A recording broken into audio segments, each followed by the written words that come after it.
Today on the Overlooked Motel, we're talking about The Gift. No, not the one with Jason Bateman. The film up for discussion today is a forgotten horror thriller from the year 2000, directed by the legendary Sam Raimi. The flick boasts an absolutely unreal talent roster. Raimi directs from a script penned by Billy Bob Thornton and Tom Epperson, and the cast is a veritable who's who of Oscar winners and A-listers. Though the flick is slightly formulaic and the pace meanders a bit, the film more than makes up for any shortcomings with tense atmosphere, powerhouse performances, and a strong emotional core.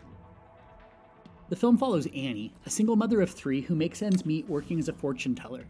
When Jessica, the daughter of a prominent businessman, turns up dead, Annie begins having visions about Jessica's untimely death. Her premonitions lead law enforcement to Jessica's body and even point to a potential suspect. Though the presumed killer is in custody, Annie starts to wonder if she's led the police to the wrong man. With the true killer still potentially at large, Annie worries she may still be in grave danger. With an A-list cast and a legendary director, it's surprising that The Gift isn't more celebrated by the masses. Upon release, the flick narrowly recouped its budget at the box office before ultimately fading into semi-obscurity. I have at least one guess as to why. I think the marketing is largely to blame. The flick was positioned more as a psychological thriller, however The Gift is a proper horror movie. It's atmospheric, occasionally brutal, and quite terrifying at times. But that should come as no surprise to anyone even remotely familiar with Sam Raimi's output. What sets The Gift apart from a lot of Raimi's other work is that the monsters here are very much human. That's a curious juxtaposition because this is a supernatural horror film, yet the real horror comes from the evils that men do. That's a somewhat unexpected take that makes up for the film's sometimes formulaic storyline.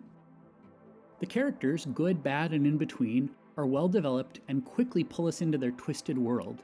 The cast features no less than 3 Oscar winners in Cate Blanchett, Hilary Swank, and J.K. Simmons. It's quite nice to see so many talented thespians under the same roof. Not surprisingly, Cate Blanchett is exceptional as Annie. The character is well rendered on the page, and Blanchett brings her to life as a sympathetic lead. The actress is almost unrecognizable as she fully transforms into her character, a fragile yet brave woman trying to keep a roof over her children's heads while quietly losing the battle against her inner demons. Her status as a single mother underscores the character's vulnerability. She's navigating a horrifying ordeal without a support system or anyone to lean on. That distinction amplifies the intensity of some of the more precarious situations in which she finds herself. Her resilience, empathy, and sense of justice make her a compelling lead with more emotional depth than you might expect.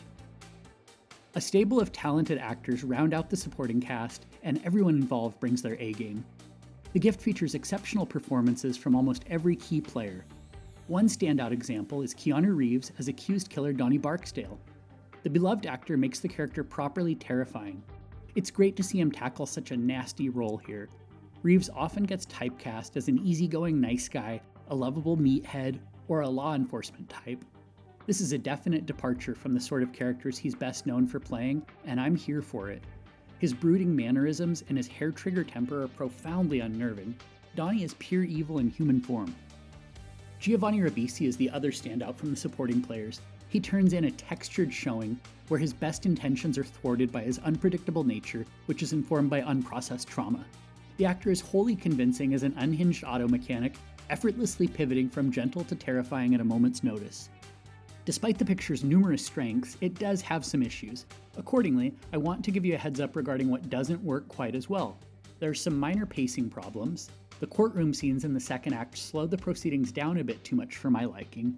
They also muddle the tonality a little, making The Gift feel a bit like a supernatural thriller in the first and third acts, and a courtroom drama in the second. I wish the trial scenes were condensed or edited a bit more tightly.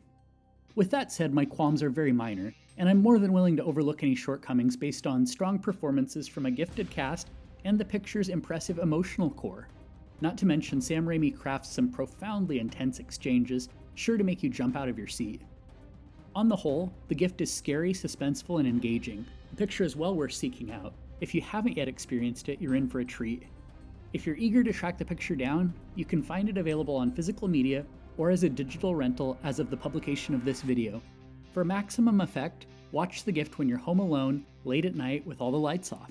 That's all for this installment of the Overlooked Motel. If you'd like to chat more about underseen and underrated films, feel free to hit me up with your thoughts on Twitter, Threads, or Instagram @FunWithHorror.